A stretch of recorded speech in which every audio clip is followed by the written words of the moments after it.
Hi, everybody. Jim Gramm here for Beyond the Cage. Joining me today, we have a special guest. He will be fighting in the welterweight contender tournament for Glory 30 on Friday, May 13th from Los Angeles. He is Casey Go Greene. And Casey, thanks for coming on Beyond the Cage. Thanks for having me, man. Thanks for having me. I want to start off first with your last fight, Casey, as you took on Morales at Glory 27. After a slow start and maybe an apparent speed advantage by your opponent, you were really able to have a good round 2 and 3, landed a lot of power shots as he started to fade, especially in round 3 to lead you to victory. And I was wondering, is that kind of how you saw the fight, replaying it back there? Yeah, a little bit. You know what? I don't feel like he had a speed advantage. I feel like he just, his style of fighting is to move and evade and to just avoid damage upon himself. So that's how he spent the whole fight, you know, going backwards, running. The first round, I tend to have been starting a little bit slow on the cautious side. And, you know, I kind of let him get away with a little more than he should have. And then I just picked it up in the second and the third round. But at no point in the fight did I feel that he ever stopped going backwards and stood to exchange. So I wouldn't say a speed advantage, but that's just the game he was fighting. He was fighting all based on movement, you know. Despite landing some big shots against him in that fight, were you surprised you didn't get the finish there against Morales? You know what? I think the problem was I was throwing too many big shots. You know, I was throwing one shot, maybe two hard shots, instead of putting 3 or 4 together, setting up a big shot, taking the big shot. Like you were saying, I started, you know, at the end of the second, the beginning of the third, from some of those big body shots and from some of those shots I was landing, I felt him starting, you know, I felt it starting to affect his wind. So for sure I was feeling that in the third round, and I think I was looking to go too big. You know, I was looking to hit the home run instead of setting it up and letting it come to me, which if he's lucky enough to make it out of the first round of this tournament, second round, I'm going to make some adjustments. I'm going to knock him out this fight. For most of your Glory career, you fought at middleweight. This was your second fight at welterweight. So how did this fight feel at 170 the second time around for you? I felt great. You know, I felt good.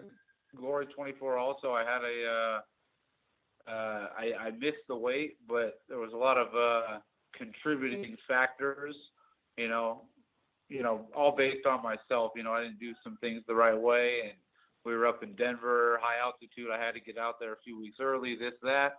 But just due to my preparation, I didn't make the weight. I was a little bit off. I had just recently fought in that middleweight tournament.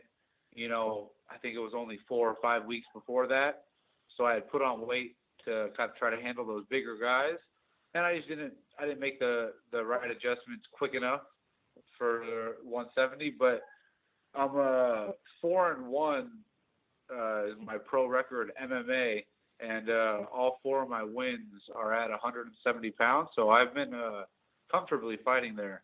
That's my definitely my dominant weight class for my size and my build, and what I naturally walk around at. 170 is my strong weight class. Me personally, though, as a fighter, I don't really give two shits about weight. I would be open for open weight classes. You know, if you weigh 205 pounds and I weigh 185 pounds, we could run it. I don't really give a shit about weight. But for the sake of what's going on right now and trying to make some money, 170 pounds is where I'm fighting at. Getting off topic for just a minute there, Casey, I want to kind of follow up on what you just said about open weight. The new startup Japanese MMA promotion, Risen, just announced that they're going to do a open weight Grand Prix tournament. MMA legend Vanderlei Silva has already signed on to compete in the 8-man tournament. Is that something you would do, possibly jump in a tournament like that there for Risen? Hell yeah. Hell yeah, I do it in a heartbeat. I haven't. Risen seems to be a resurrection of Pride. Pride was doing those open weight, tournaments. They had a lot of good stuff going on, mixed in with some stuff that wasn't so good. Some freak shows, some purely entertainment type of things going on.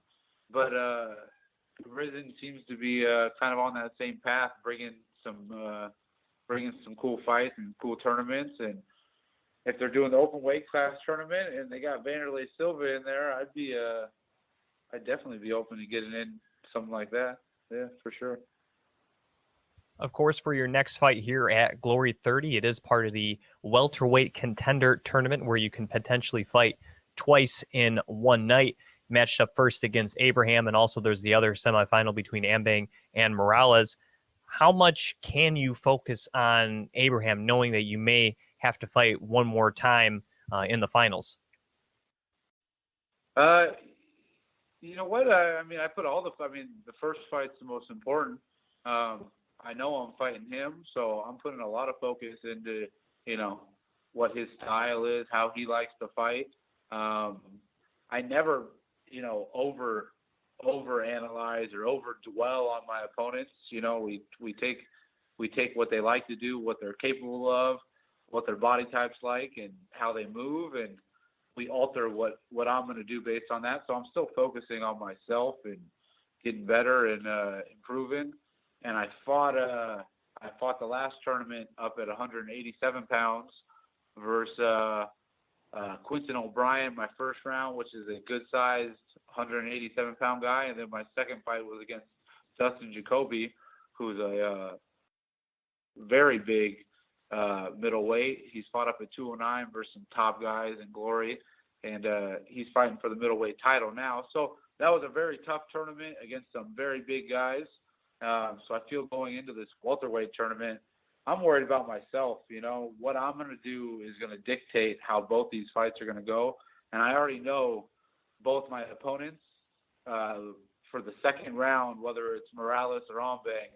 I've fought them both already and have wins over both of them. So Abrams is a fresh guy to me. So I'm focused on, I saw him fight Glory 27. Great fight. I saw a lot from that I'm taking. And I'm definitely ready to I'm definitely ready for the fight. So looking at your opponent in the first round of the tournament there in Richard Abraham, he was able to win on the same night you did there at Glory 27, and he was very successful, landed a lot of big, strong shots, especially uppercuts and straight rights. And are those techniques that you're going to have to look out for there against him at Glory 30? Absolutely. I think every fight, especially, we're getting into everybody fighting for Glory, has what it takes. They're strong enough, they're big enough, they have experience, they all hit hard. You don't want to get hit by anybody. But, like I was saying before, at the 170-pound weight class, I'm not overly concerned with, these guys' power. I can take it up. I've been in there with some big guys in higher weight classes, so I know I can hang with the power. So his power shots aren't something that's, altering my game plan. For sure, I'm going to give respect to it, but I think what I'm bringing, they're going to have to be a lot more worried about than vice versa. Jim Gramm talking with Glory kickboxer Casey Greene. You can follow him on Instagram at CaseyGoGreen. And Casey, your last fight for Glory at Glory 27 was part of the Super Fight Series, which was shown on the UFC Fight Pass. This time around, your welterweight contender tournament bouts will be shown on ESPN3 streaming live, then shown on ESPN2 at a later date. So are you stoked that you'll get to be on ESPN this time around? I definitely. I think it's real cool, especially based off of exposure. And then now, as we're getting into, making this sport a career, making a living from this sport, making a career, the sponsors are a big thing. So maybe with a little more exposure, bigger bigger ESPN2, eventually ESPN main cards. Even UFC Fight Pass is bringing a lot of exposure. So it's definitely good from the sponsor's perspective. We're giving them a platform and a way to pick up a couple extra bucks. But yeah, it's cool. ESPN's a big deal, man. They're putting all the sports out there, and now we're on alongside. As I've mentioned earlier before, you will be part of the welterweight contender tournament. And if you win that tournament, you will be able to have a guaranteed spot in the next tournament, which will qualify you for a title shot for the Glory welterweight title if you win that second tournament.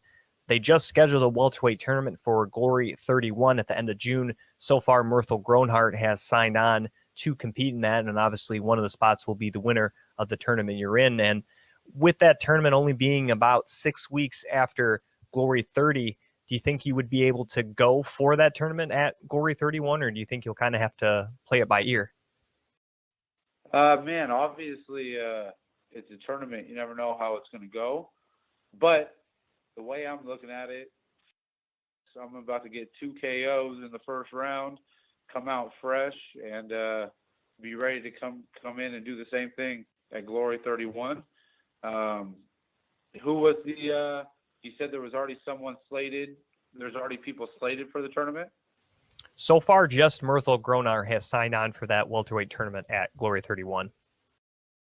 So, so far you got Myrtle Groenhart in there. That's a huge fight for me. The guy has a ton of experience. He's been in there with the top fighters in the world. Arguably could be the Glory champ right now. His fight with Nicky Holtzkin was controversial. You got a ton of people that were leaning towards him. If you ask him, he probably thinks he's too.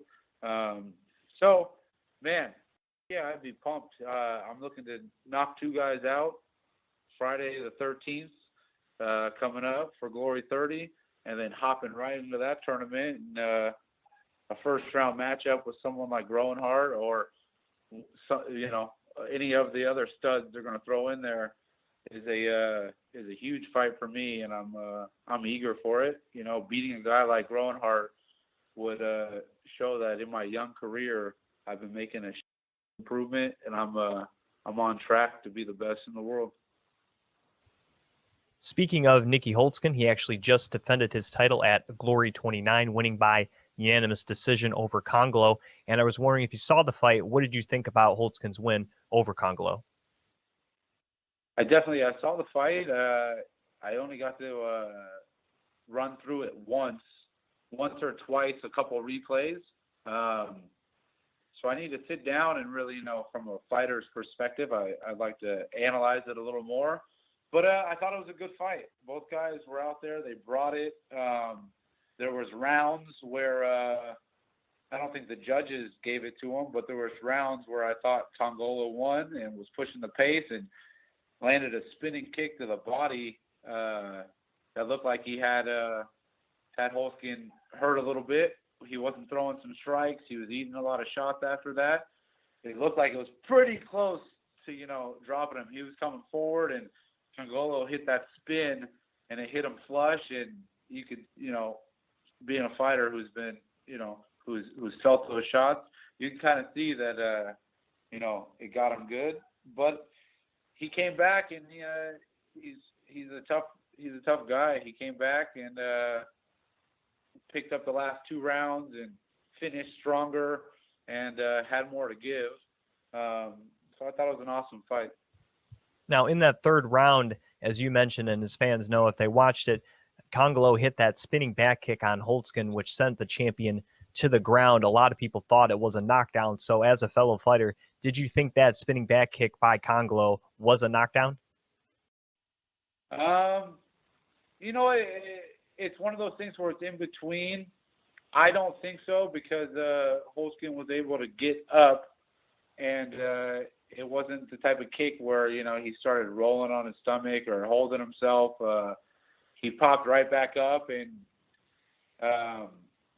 you could see it wasn't off balance. He was coming forward. He hit it good. It knocked him down. He popped right back up and, didn't show signs that he couldn't compete from the kick. I actually don't know if that was the specific one that I thought had him really hurt. I think he landed another one, and it didn't drop him down. It just slowed him down, and he started really wearing it. But no, I don't think that was I don't think it was a knockdown. I think it was a good call.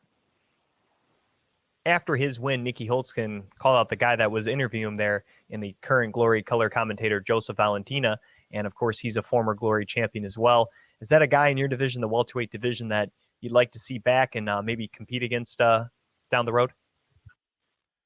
Absolutely, man. He was, fighting in the top rankings. I don't recall. I'm pretty sure he got up, number one, number two spots. He was fighting Holtzkin. He was fighting Raymond Daniels, fighting top guys. So I want to be the best in the world. If he's back in the mix and people are talking like he's one of the best, then definitely, man, let's run it. But I got my eyes set on being number one, so I don't really care who it is. If you're in the top 5, then we can do the damn thing. Speaking of Raymond Daniels, him along with another top welterweight in the world in Kareem Gaji competed in Bellator's inaugural kickboxing event, which was shown on Spike TV last weekend. And I was wondering if you saw the event for Bellator, their inaugural kickboxing event, what did you think of it? And if you didn't, what do you think about Bellator getting into the kickboxing game? I didn't, it was, I don't know about all around the world, but where I'm at, they did the kickboxing on the previous Bellator card, and they didn't air it. And then they aired it on this last one, so it was like a week delay for the kickboxing. So I'd already heard some results, and I haven't gotten to see it yet. I missed it when they did the replay of it, or when they did the first showing of it the week later on the next Bellator, and I didn't get to watch it. So I've only, seen little clips and heard people talking about it. So I haven't been able to analyze the fights and kind of see what was going on, but there's a few fights that I definitely want to check out. As you mentioned, they had some 170 fights and a bunch of other good ones. And as for Bellator doing their thing with kickboxing, I think it's awesome. It's something the sport needs. It needs multiple. It needs multiple outlets of high quality. Of high quality kickboxing, just as MMA does. UFC and Bellator. Now Bellator's been doing great. Guys are loving to go over there. They're able to bring their sponsors in. They're able to do a lot of good work. Bellator's putting on a bunch of good shows. So is UFC. So fighters have a place to go. They have a place to test their marketability, to get their full worth. And it's the same thing kickboxing needs. It's the same thing every sport needs.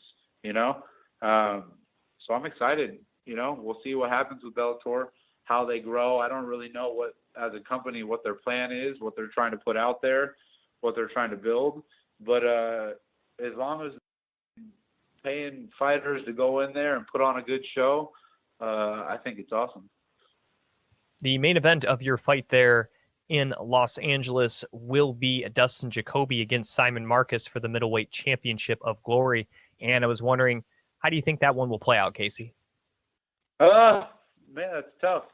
You're taking a guy who has a ton of experience, who's been in there, maybe a little more experience when it comes to traditional Muay Thai and clinch work, but he's transitioned really well into the kickboxing and has a fighting style that's aggressive.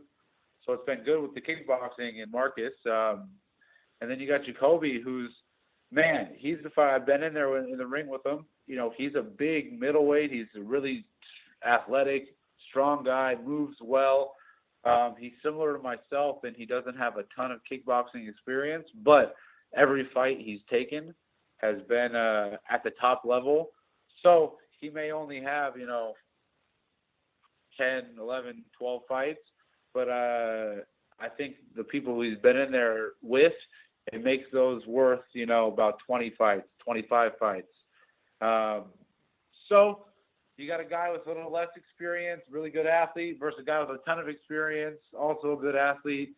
Both are coming to fight. It's going to be a badass fight. If I had to lean one way, I'm going to say Jacoby's going to take it.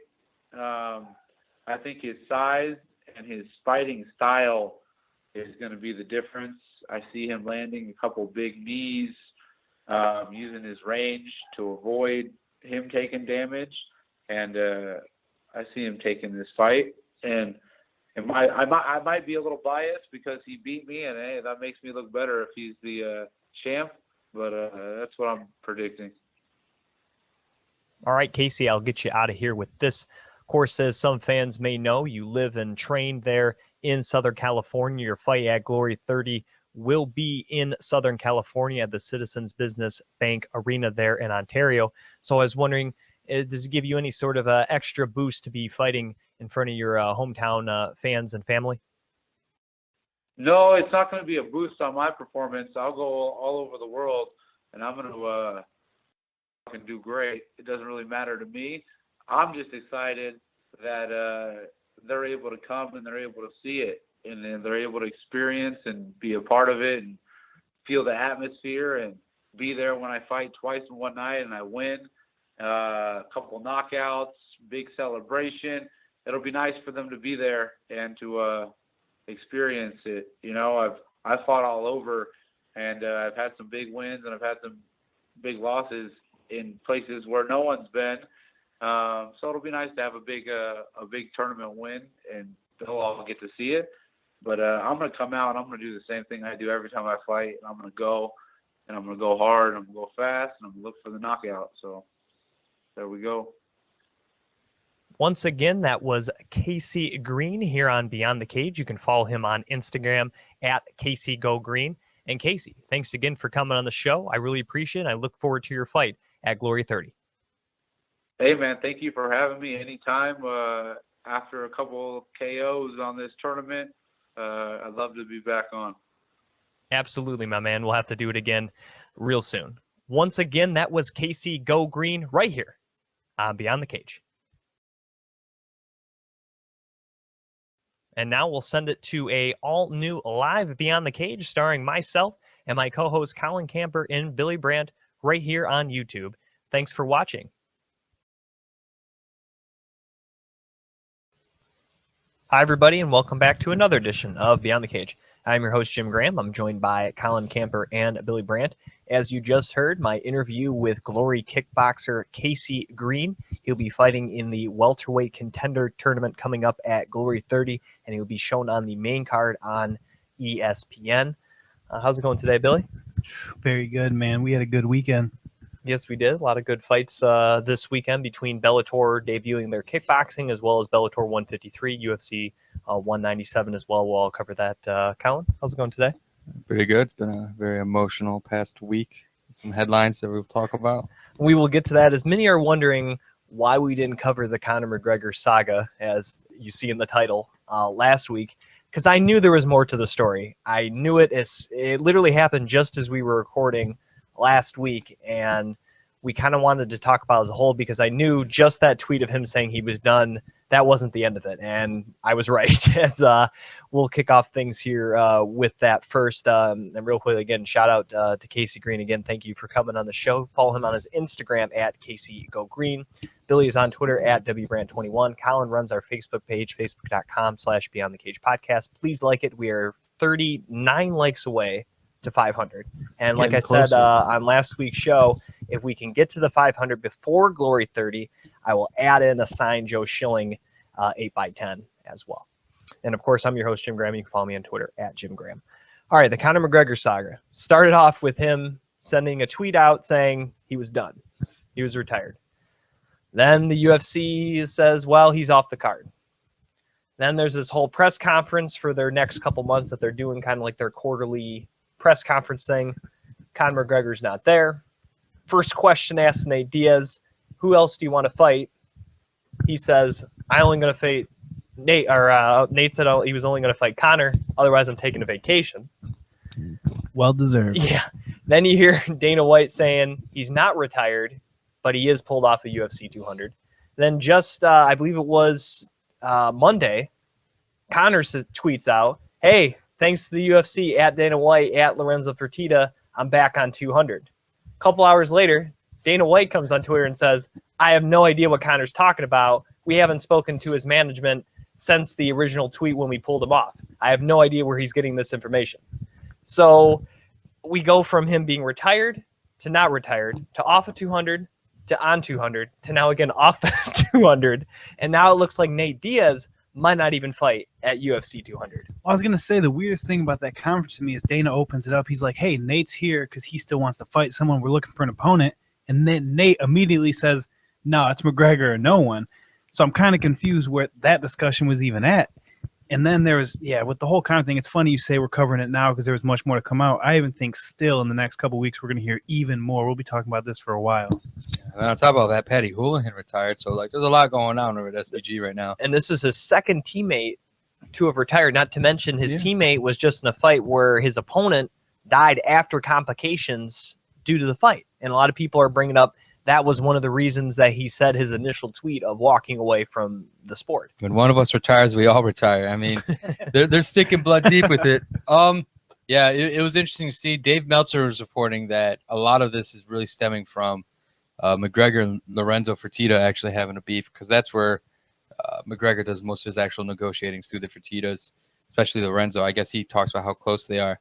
The big boss. Yeah, and he said apparently that with him and McGregor is like a legit showdown, lots of yelling and ultimately tons of fighting. And Dana's actually probably is in much of the dark as most media sources like Hawani. He'll know more than most fans, but other than that, like really what's going on with McGregor is just between really McGregor and then Fertitta just wanting to battle out their egos. So, but ultimately when you're in the pulley, you're not gonna win that battle with the UFC. They can choose what they're going to do with you. Well, I know they're saying they're trying to set a precedent or whatever. I understand that, but I still believe firmly if it was something of that little, he couldn't make it to this precedent. There's no way they take the biggest draw for the biggest pay-per-view of all time. I mean, and like it's just not that simple. I understand and I agree where McGregor's coming from with this and how media obligations are killing it for a lot of fighters, like big fights and stuff. And I know the counter argument is like, well, you built up your entire career doing these media stints and world tours. But it's like, look back at those world tours and see how exhausted he was, where he was really the only one promoting the Jose Aldo fight, the last minute Chad Mendes fill-in, the last minute Nate Diaz fill-in, the RDA fight. He really was the only one kind of doing the hardcore world tour promoting. So like at that point, I know they don't want to make an exception, but for someone who's putting that much work in, he's only been in the sport for 3 years in the UFC itself, and he put in like 2 years of worldwide media tour. You kind of got to give him just like, okay, whatever. Yeah, he shouldn't have signed the contract, but at the same time, we don't know the specifics of that contract. It might have said, yes, there is promotional dealings. We got a lot of money on it and everything, but for all we know, how any of it could have been specified. I mean, I feel like McGregor, if he knew, hey, I got to be here at this time, he wouldn't have flown in training partners from Brazil and gone to Iceland to train on that scheduled weekend. So are we just shutting down the fact that he's just broke mentally and he knows he can't – not broke mentally, but these press conference battles where he clowns guys and breaks them. Now Nate just has to say, hey, you tapped. No, I think there's factors in enough. I mean, I don't think it's that as much as like he admits that he lost legitimately, but now ever since his, when he first lost, he took MMA a lot more serious after he decided he wasn't actually going to retire. I think we're just seeing a case where he did get cocky. He's trying to fight a guy up in weight again. That's where he's going to try and fight now more. It's guys who are up in weight. Nate Diaz is still lightweight, and he's probably don't want to cut down to 145 too much. So he probably wants to take the training and the adjustments seriously. And it's like at this point where he knew he could easily walk over the guys like he did over the division. Now he's probably like, look, I don't want to be focusing on mini tours because let's be real. This wasn't just a fly out to Vegas thing and record thing. They wanted him stateside for a while to travel to like Stockton and New York and all this place and do the media. And it's like, take time out of your event or training to do that. It's like Dana White had a good point, and that's why they do this so far out, because it doesn't want to interfere before they get into their serious camps and do all that. This is still how many months out from UFC 200? Yeah, but I mean, well, it's only 3 months now. So, and then well, I think the big thing is not necessarily the fact he has to do press obligations, because that's just to me the part of being a professional athlete. It's the fact that they're going so many places. I feel like that's an outdated method. Yeah, and it's You super only extensive. have to do, if they want to do the big conference with all the people for the upcoming event Right. and one separate conference specifically for 200, that to me should all that needs to be done. You don't need to go to New York. You don't need to go to Dublin. You don't And they need to still go to have that Japan, conference coming up. Brazil, Vegas, Stockton. You don't need to do the same conference 10 times. Yeah, the only reason this last conference happened anyway is really just for them to address things now. And just like the real conferences for all these events are always like 2 or 3 weeks before the actual event. Yeah, it's 200, so maybe a month out. They're not going to do the big press conference or something 3 months away. They're going to do the announcement conference. And it's the thing is, all these conferences get streamed online, so people have access to watch them live a day after the fact, 2 weeks after that, 2 years after the fact to watch these videos. That's where UFC gets a lot of hits. I think, spreading out marketing. You see clips on SportsCenter, Fox Sports Live, any other outlet that covers CNN probably picks up, you know, they do sports. So that's what I'm saying. People pick up these things, the word will be out. Now, sometimes maybe members of the media that are in those local markets, maybe they won't get access. But at the end of the day, the biggest access you can have is getting credentialed to an event. You go to the media day a couple days before the event, you get access to all the fighters that are there. You got your time to ask your questions. So it's not like they're being unfair to any international media or whatever. The UFC is a US-based company. They don't have to promote outside the event, especially for an event that's going to be in Las Vegas. This is not an international event. So I think Billy and I talked about this. I get where Conor's coming from, but at the end of the day, he signed the contract, and I'm sure all this stuff's in there. I'm almost certain it is. I doubt there's like a separate form or something that he didn't see, or his lawyers or agents didn't see. He knew what was going on. He knew what he signed. And a couple weeks after, he's in a training camp, and he's like, man, I just don't want to do this stuff. And he probably call up the UFC and say, hey, can I just not do this? And they're probably like, well, no, you signed the contract. You got to do this. And he's just like, well, I'm not going to do it. And just decided to say he was retired. That's exactly the point that I don't get. Like, if he would have knew this would be a problem, like you're saying, he takes it way more serious after that loss. And he says, hey, I need to focus on this. Don't you think when going in and negotiating this fight, he says, hey, guys, this is a big deal to me. Can we disperse them? You know, do the media differently. You think he would bring this up before he signed all that. I think Dominic Cruz kind of worded it perfect. I heard him say that he's a failure of his own success. He's blown up so good off all this media stuff, and now he can't keep up with it. I mean, and you going off that loss, I mean, because you saw as soon as he lost, like a week later, it's announced he dropped out of his XXX acting role. You know, I love to he see dropped that. out of that signing with Fanatics, who runs the UFC store. He dropped out of that appearance. Apparent he's really taking his training seriously. I mean, there ain't no doubt, Conor McGregor is probably one of the hardest workers in the UFC right now. I respect him in that. You know, and it's like, and a lot of fighters have spoken out in support of what he's doing, because a lot of fighters feel that, like, yeah, I get we should promote, but it's not every single fighter that's being clamored for. I mean, look at media circuits. How many people are clamoring to have Betch Correia on the morning show, but they're pulling Ronda Rousey for every show they can get, for every movie role they can get. McGregor's starting to try and say no to that, and he doesn't want it. I think he's trying to put it like his foot down and say, look, I understand I'm your biggest promoter, but he either got to pay me more, which I still feel like money is a factor because it's a huge event, and for how much he promotes, I feel like he probably thinks he should get more money, probably rightfully so. But at the same time, it's like, you're leaving all this work into the fighters' hands. They're not getting paid for these promotional events. Their payment only comes from fight night. And so, yeah, they're supposed to sell it the best they can. But when you're interrupting your camp, which is basically your job, and then you got to, like, you know, if you're a Misha Tate or a Ronda Rousey or McGregor or Jones or whoever, you're traveling the country, you know, and for McGregor, he's kind of traveling the world, leaving even his own homeland to do it. It's like, you should get paid for that. It's like, and then it becomes just another issue of, it comes right back to fighters unions where contracts should be argued better for fighters. I think that's why so many fighters support it. You know, there's not a union, so it kind of brings up that issue. And I'm pretty sure the UFC pays for their flights and hotel stay. Yeah. There may even be a per diem. But I mean, they're not getting paid per se, but it's not like Conor McGregor has to spend money out of his own pocket to fly from Dublin or Iceland to Vegas or New York or wherever. Which goes back to your kind of first point, this outdated method. When you see a lot of these big Sports Center clips go viral or anything, they're Skyped in half the time. Why can't they work more into And that's another thing. He could have been teleconferenced in. Why couldn't they have done anything of that? It's because they wanted him in person. Because I think a big thing is he didn't want to show up for this event because, I mean, I'm not psychic, but I can guarantee probably it always fell with all the previous events promotes.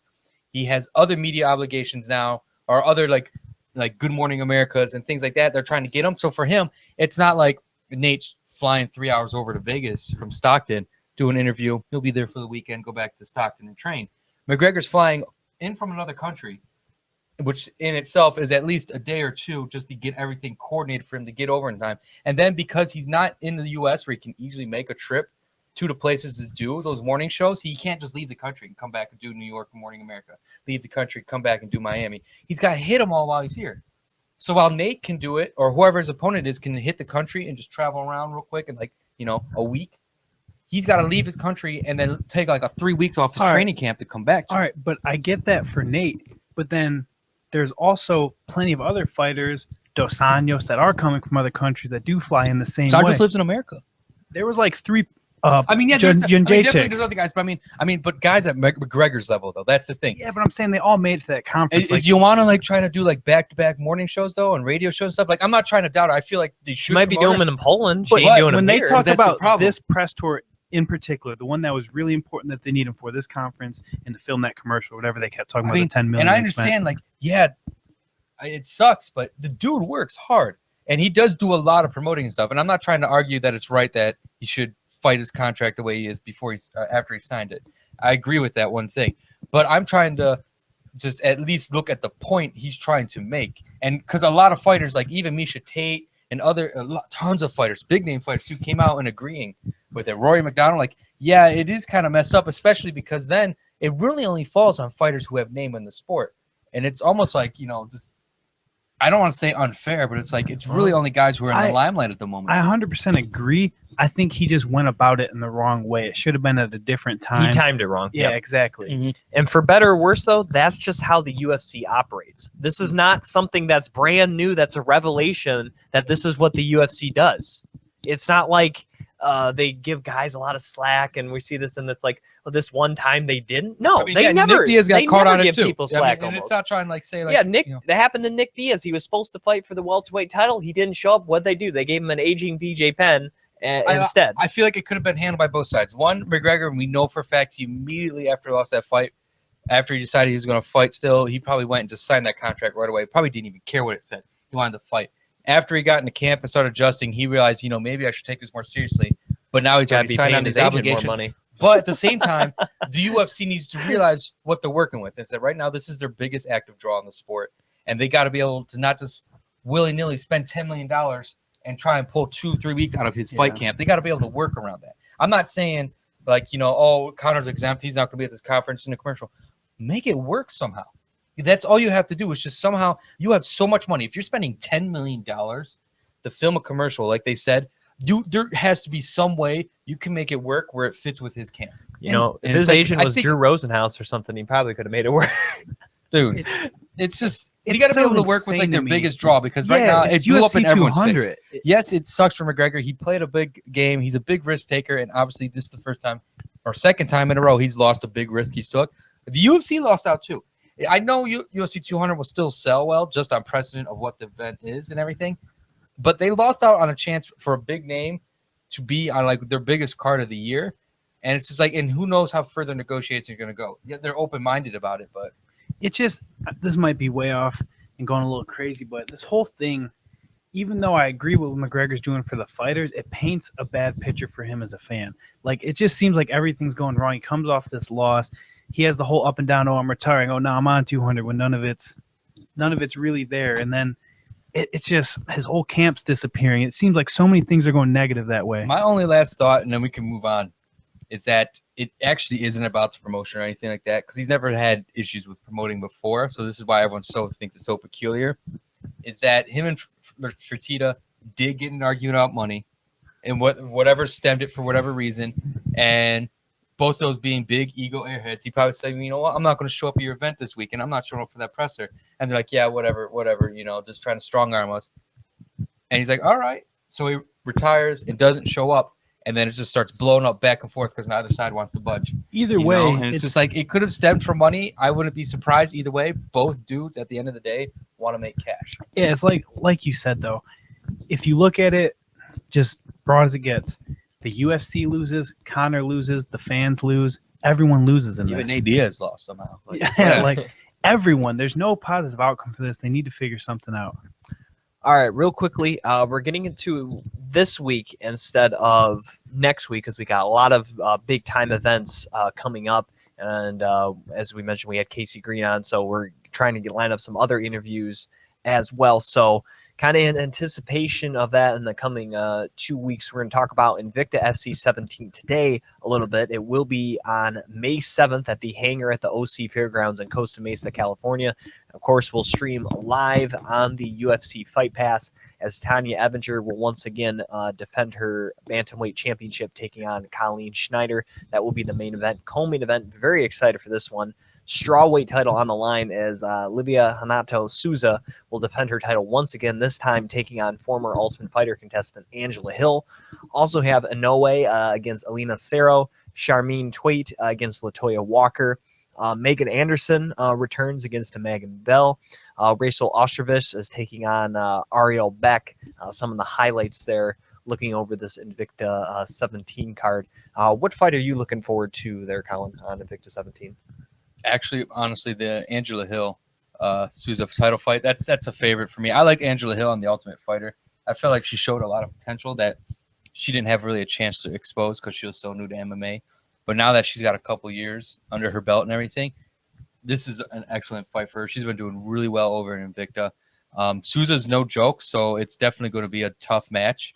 But I feel like at the end of the night, either lady can really pull off a good victory here. Yeah, kind of exactly what I was going to say here. I was just pulling up Angela Hill's record as we speak because I feel like she had that tough stint where she had great stuff, but she couldn't really put it all together. Now she's getting out there a little more. She's coming off 2 big knockouts. I don't want to say it's the fight or as much as I'm kind of a fan of hers. I'm looking forward to that fight a lot. That was a big win over Stephanie Agang on short notice, knocking out a very good opponent. I think Stephanie was on the cut. Beating someone like Angela Hill would have put her right back on the cusp getting into the UFC, coming off her pregnancy layoff. So that was a big win for her. So getting this matchup against Souza is a big deal. If she wins, I don't think she goes immediately back to the UFC, but it puts her in a very good position because Souza's undefeated. I mean, Souza just ran through Deanna Bennett. Nobody has made Deanna Bennett look that bad before. So that's a big. So if Souza can get a win, she's really close to getting to the UFC as well. Big fight there. And obviously, as I mentioned, Inoue, she came over with a lot of hype coming over from Japan. Lost her first fight, trying to rebound here, and she's still one of their better fighters at 115. I really do like the Angela Hill fight, but I am looking forward to the Megan Anderson fight. I think she's one of the better younger fighters that Bellator, that Invicta has at their higher weight classes, taking on Amanda Bell. Megan Anderson's been doing some training with our friends down there at Glory Training and Fitness down there in Kansas City, James Krause, Zach Cummings, who we both had on the show. She's done some training with there, and that's where she is right now in preparation for this fight. So I'm looking forward to that. And then just on a side note, just because a friend of the show, KGB's both beat both these ladies, and Ostrovich and Ariel Beck now face off. So that should be interesting. Yeah, the best of the KGB victims. That's right. And we'll see if Ostrovich comes out in maybe a new school Wonder Woman costume that she usually wears, the Wonder Woman singlet, based off the movie, maybe. Yeah. Would she automatically become your favorite? Does she get a lot of credit for that? I mean, I think it's pretty cool if she wears that and doesn't get sued for copyright infringement. That's the important part. No, I think it's cool that she does that. And again, it's one of those things that because it's not UFC, she has to wear Reebok. She can wear kind of creative stuff like that. So I think that's cool that she does that. This is on a nice little tangent, but did someone see the kind of leak new Reebok kits they got coming out? I was just thinking about them. If they're true, I mean, they look a little bit better than what they've been. So. Well, I think the most important thing was they had way more color schemes to make it a little bit more not so just black and white. Yeah. I remember we had Johnny Case on. I think it was right before or either right after it happened. I remember kind of asking him about it, and he goes, they don't look that bad. He goes, but we gotta be able to kind of pick some different. This is like even if they all have a white, like they have white stripe or whatever, but you can choose like hot pink or purple or whatever. Like red. This isn't like the early 1900s. Yeah, we got color television. Yeah, we can put some spice on these. And not everything should be based just on your country. Like just because you're a different color from the other one. Just spice. If you want to wear green, wear green. If you want to represent your country, you have that opportunity. Well, the problem that I've noticed a lot too, I'll make this quick. It's just when one guy wears black and the other guy wears white, because the color schemes are black and white. Sometimes it is hard to tell which one is actually the white trunks. Yeah, which one because is the black the trunks. certain angle, you'll see the white stripe on the one guy. Yeah, Look, and it's like, the white stripe. it's Yeah. tough. If you're new to the sport, man. Yeah, it's a bummer. All right, let's get to Bellator as they held, well, one sort of event this weekend because they tape delayed kickboxing, which was shown. I don't know if you got looking at the Bellator ring for kickboxing. All they did, because it was at the same time as 152, they took down the cage walls and they just put rings up on the circular canvas of the cage. Might be If stupid. you didn't, it wasn't actually a boxing. I like ring. the look of it. I liked how it looked, but I'm just saying it was like interesting. It took me 2 fights before I noticed. I'm like, wait a minute, they're not in a ring. They just put ropes up. Did they lower on the ropes canvas. from the ceiling as this event? They too? might have. Did Yeah, you see I don't that know what last they event did. where they did that. Oh, They for the week Dynamite? before? Yeah, Yeah. no, it's the week before. Oh no, I It didn't was see this that. event Oh no, was it this? because it aired late. Yeah. Okay, so before this one, where Okay. this taped, they lowered the cage down from the ceiling and put it around the If they weren't octagon. WWE enough. Dude, it was kind of beautiful. I'm not gonna lie. This is gonna be another weird tangent, but every week I watch the Bellator entrances. I wish UFC had a little more spice like that. Some of them are over the top and cheesy. Don't get me wrong. If they would lower the octagon down while someone's singing I'm the not national saying anthem that. or something, just kidding. All right. Well, looking 5 fights took place for Bellator's inaugural kickboxing event. Denise Keyholtz defeated Veronica Ranucci via split decision.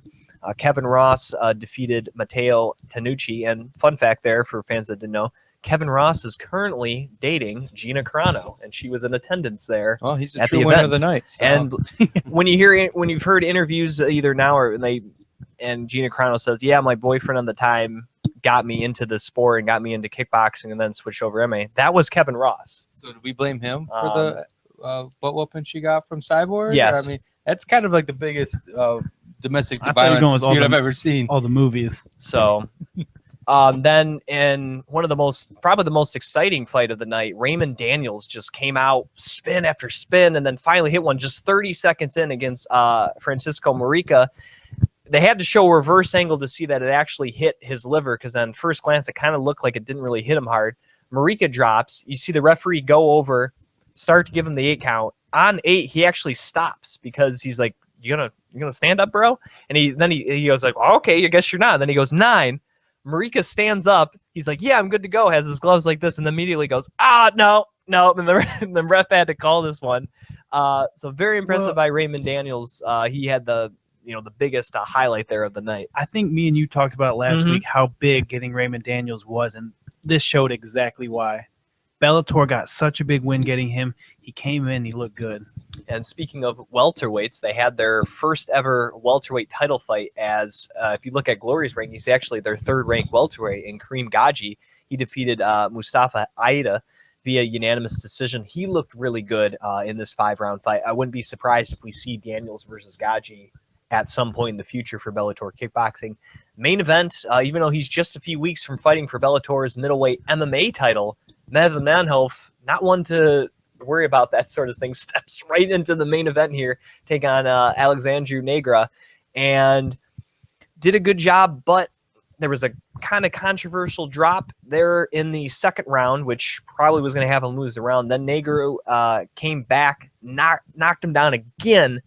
Melvin at that point was kind of hurt, tried to force the issue a little bit in the 3rd round, couldn't really get the knockout, and Negra ends up defeating the legend there of Melvin Manhoef. And I wonder, depending on the injuries to I wonder if this will affect him at all heading into a training camp for a MMA World Championship, which, again, he's never won a major MMA championship before. Yeah, it's tough, man. That's why I said it's hard, because I love and hate when they go back and forth, because you get to see them in a little bit of both worlds, but I think it takes away from both at the end of the day. Yeah, I think we were saying it last week, how it's just interesting to see these guys who they choose to just fight often in like 2 different types of sports, and it's like they're transitioning when they're only a couple weeks apart. Yeah, and Like this isn't like they're 6 months apart or whatever. Like this is a couple weeks, couple months. It's like going back and forth. Like we're going to see how that works for Braddock in a couple weeks. I mean, I think Guto just had the same situation go down. Yeah, I don't mind the fact that he's going to do some kickboxing and MMA. Right. It's None- I not don't think that, anyone but minds. It's if you got already a so fight close. scheduled, I mean, Melvin Manhoef, you're 39 years old. You fought over 40 times professionally as a kickboxer and as an MMA fighter. You've captured kickboxing championships. You've captured K1 titles, but you've never captured an MMA title. That's like the one thing kind of missing from your resume. And this is probably your last chance to get it. I just don't understand taking a random kickboxing match against a guy who's 8-2, and it doesn't do anything for your career. I mean, if he wins, does anyone like, oh, Malvin Mellon beat some dude that's 8-2? So what? But he loses. It just looks, it's bad. Now you got to go back into a camp on that mentality. Maybe you're hurt a little bit. I'm surprised Bellator let it happen. Well, Bellator don't really care about things. I mean, look at, they're booking Kimbo for that fight. He's suspended on drugs. I don't think they care. I guess, but they just hear, oh, Manhoef wants to fight in the main event. Yeah, we'll book that. We don't care. I mean, I guess it's not a good thing. It's not good that they don't care. Right. But I don't know. I don't like this. I think hopefully he doesn't do this in the future. Yeah, I think he'll definitely take away a lot from this, and you'll see, like you said, man, when you're focusing on that one thing you haven't got, I don't see why he took this fight at all. I can't see a reason. All right. $2? Yeah. All right, let's get to Bellator 153, the actual live MMA event that took place on Friday night on Spike TV over there at the Mohegan Sun in Connecticut. Michael Page kicked off the card against injury replacement Jeremy Holloway. Did not disappoint, as after a rush by Holloway, an immediate right hand by Page, that's how this thing got started. A couple more exchanges, finally kind of in a weird scramble, 50-50 position. You saw Holloway go for a leg lock. Then you saw Michael Page. Wasn't a traditional ankle lock. It kind of reminded me almost of Kurt Angle or Ken Shamrock from WWE with the old, ankle lock submissions. He literally just grabbed the foot of Holloway and just started twisting. And Holloway tapped just 2:15 into the first round for Michael Page to remain undefeated. We all know how much I love Michael Page, but two things from this fight I love not one from this fight. A lot of people think, oh, you give him your space, you're stupid, that's where he tears you apart. He showed in this fight, go ahead and rush me. I'm going to meet you in the middle. I'm going to land that shot. And also, he showed, actually, number two, he has great submissions. He can finish anywhere. Number three being, I guess, he actually booked a decent fight the next one where it's someone that has a decent track. Right, and that was actually taking on Fernando Gonzalez, a fight that was supposed to happen a couple of months ago before he got hurt, and Gonzalez ended up taking on Gilbert Smith, and that's going to be on the same card as Kimbo and James Thompson, Josh Koscheck, and Paul Daly. And Colin and I were talking about this right when they announced Page against Gonzalez, and of course we already knew about Koscheck and Daly. The guy who looks the best out of those, four probably gets a shot at Andrei Korchikov. Has to. I think that's how it works out. Absolutely has to. That whole night, you're basically fighting to be not only win, but be the most impressive in doing it, because that's the next shot. And I have no arguments to it.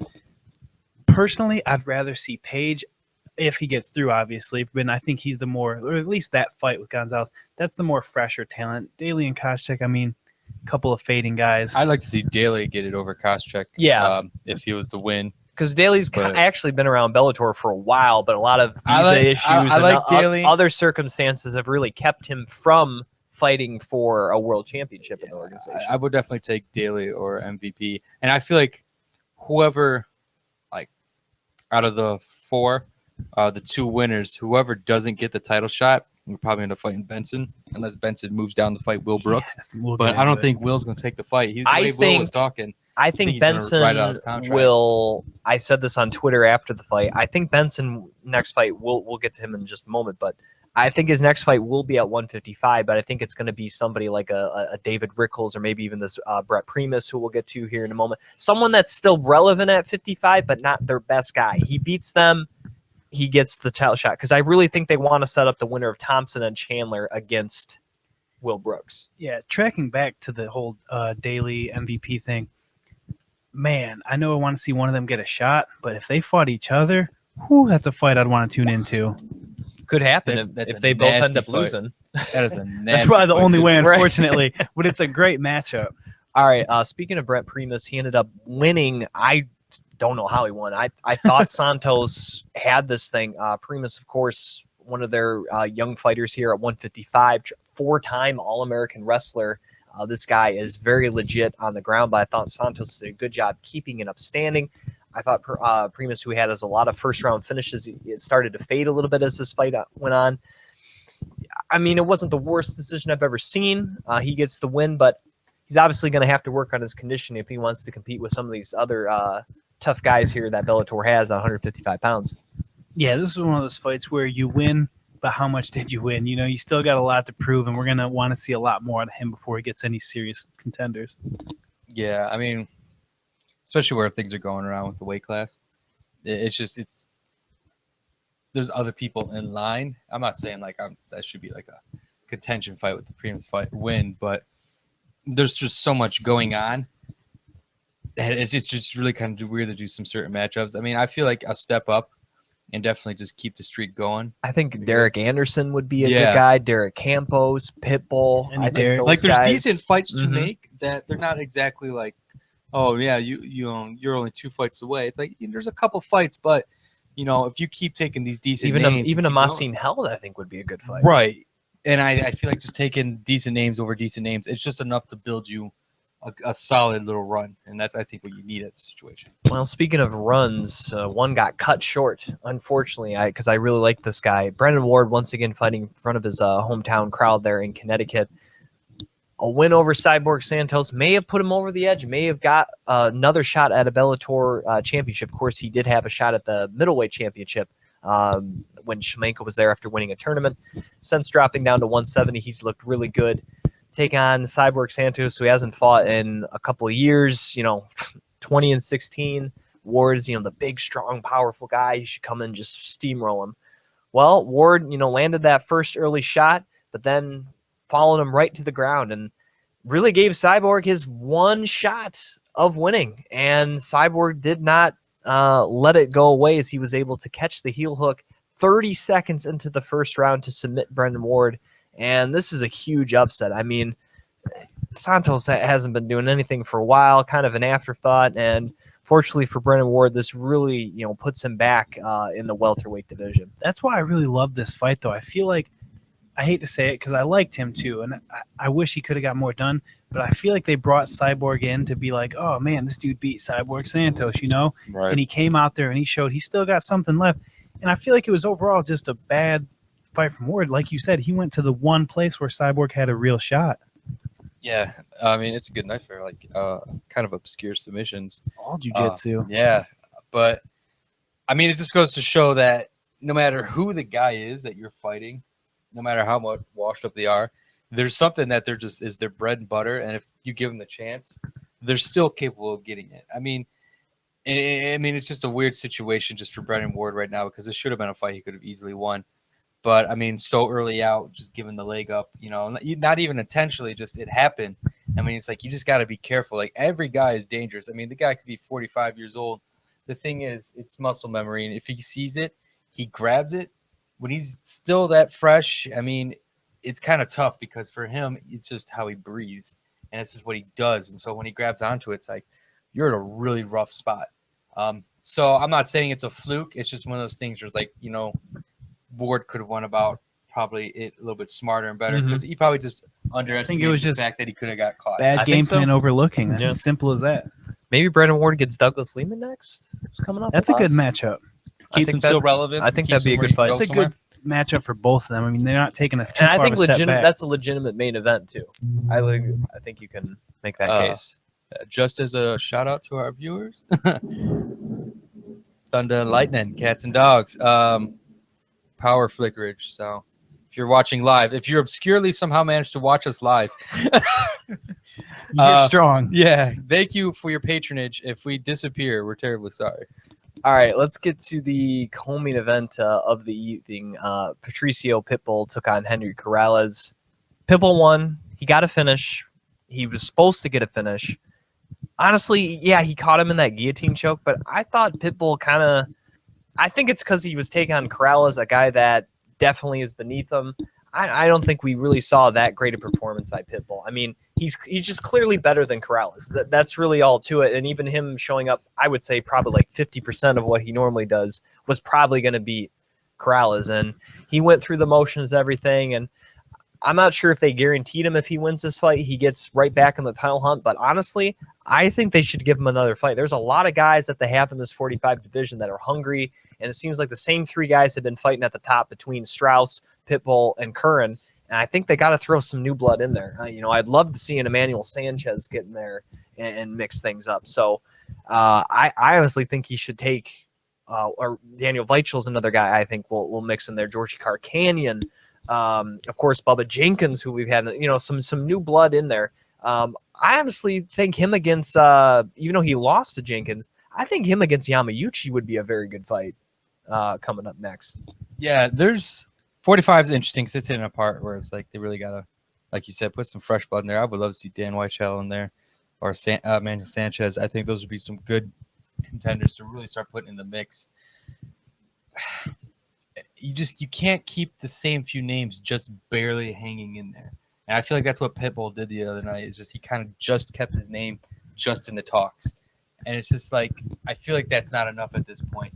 With how often you fought in that top 3 and your name's been relevant, now I think you need to do a little bit more than just keep your name just afloat in that relevancy. And watching this fight, I thought something was wrong with him. I was texting you the live play-by-play. You were at work still. Yeah. Like, I think Pitbull might be injured, like he was getting by and he got the submission, but it's weird because his brother the week before almost looked exactly the same. They both went off in their fights. We talked about the week before saying this is the brother to watch. And now we're like, well, maybe they're just not the brothers to watch. Maybe they just both had an off camp. It definitely could be something because they both, it just didn't look right. I know Betch Kahea trains with them a lot, and she lost. Yeah, she had long a rough before that too. Yeah. So, and obviously she lost. So I don't know. Who knows? All right, let's get to the main event of the evening. Andrei Korzhakov against Ben Henderson for the Bellator welterweight championship. I think we all have words of it. We thought the wrestling ability made a bold prediction of Ben Henderson would be enough to overcome the size advantage that Korzhakov would have, but that didn't happen. Korzhakov, he stuck to his game plan. He looked like vintage Korzhakov. He's a guy that you don't want to strike with, a guy that you don't want to give space to. And if you can't take him down, good luck. And that's what Ben Henderson somehow gutted through for 25 minutes, was taking shot after shot, not getting takedowns, not getting any offense off whatsoever against Korzhakov, and just couldn't really – this is the first time I've ever seen Ben Henderson look completely outmatched. I mean, sure, he got caught by Dos Anjos. He got caught by Anthony Pettis. But it wasn't like he was outmatched. He just simply got caught with a quick punch, moving backwards. He got caught with a quick triangle in the first round. But other than that, he's never looked outmatched in a fight. And this was the one time it just was like he has no options. He has nowhere to turn to. Whatever game plan he had, A, B, C, D, E, F, G, they weren't working for him. Yeah, I ate my words pretty hard on this one. I was telling Bellator fighters to be prepared to woken up. I'm woken up here about it. He looked so big at lightweight and just so good at welterweight. I felt like he would have been a force to reckon with until the weigh-ins. And then I just was jarringly reminded how actually big physically Korzhakov is. I'm like, okay, this might be an interesting fight. And suffice to say, this dude kind of got picked on. I mean, I like Benson, and I still believe he's in his prime, and he's a great fighter. But honestly, I mean, watching through on that, it's kind of tough. Well, I think it comes back to a question I asked last week when I said, is this the most legit 170er he's ever faced? And I think that was no doubt answer. I think he got a little confident in the sort of 170 wins when one of them really wasn't a 170er. Right. And now he came against a legit 170er that one thing I learned about Korzhakov, his striking, legit, nasty. His takedown defense, you want to talk about that Askren fight, improved. There's no more questions on that. And for Benson, man, he was outsized, outstruck. I feel like his wrestling gets a little bit lower credit, I guess you could say, because I feel like a lot of the shots he went for, he's already rocked. I mean, every shot, like anytime he got rocked, he tried going for that single, or every time. Yeah. And one thing I guess I'll point for Benson, if you had any question about his heart, him being a survivor, his chin, nothing you could say. That whole fight, he never even looked defeated. He was still coming for the fight. Yeah, no, he hung in there tough. It's just, it proves that, all right, he had this nice little run at 170. He didn't have to cut as much weight, but now he ran up against somebody. And the thing is, Douglas Lima's just as big. Exactly. Brennan Ward's just as big. Michael Page just as big. You know, these other guys, and these are just Bellator welterweights. Imagine if he would have got higher up in the UFC, taking on, you know, Johnny Hendricks and Robbie Lawler and Stephen Thompson. Conor McGregor just you know, learned this last month. Bigger guy in a weight class is in a different weight class for a reason. I mean, and Benson always looked his best at lightweight, so we'll probably see him go back. Yeah, I love it, more comfortable there, and I still know he'll have success. No, he should, and I think it's, honestly might be the option for him. When he signed with Bellator, you know, like we said, they already booked his fight like immediately against Korjikov, but everyone was talking about a potential matchup with Will Brooks. And honestly, that excited me more than him fighting Korjikov. Definitely. To see Will Brooks maybe get tested to prove, like, is Will Brooks a legitimate top 10 lightweight? Well, even then, everyone he beats Ben Henderson. When Henderson was back there's no doubt that. Everyone wanted Will Brooks to come over and face Henderson. And so it's like, I still feel like that's the fight to make. I hope we see it before Will Brooks leaves Bellator. I find it hard to believe that Will Brooks will leave Bellator without facing Ben Henderson. Yeah, well, I feel like there's going to be like something happening later this year. And you know, he was talking. But we'll about see. He's had a lot of problems with the promotion of himself within Bellator. Yeah. How they've been promoting him in main events and whatnot. Yeah, so we'll see. The big thing to take away from it for me is how excited I am now for Korjikov to match up with then these dudes fighting in London now. Mm-hmm. Yeah. So back to like Will Brooks, kind of though on that point, if he can beat Benson, I mean, there's no, like you said, question about his legitimacy.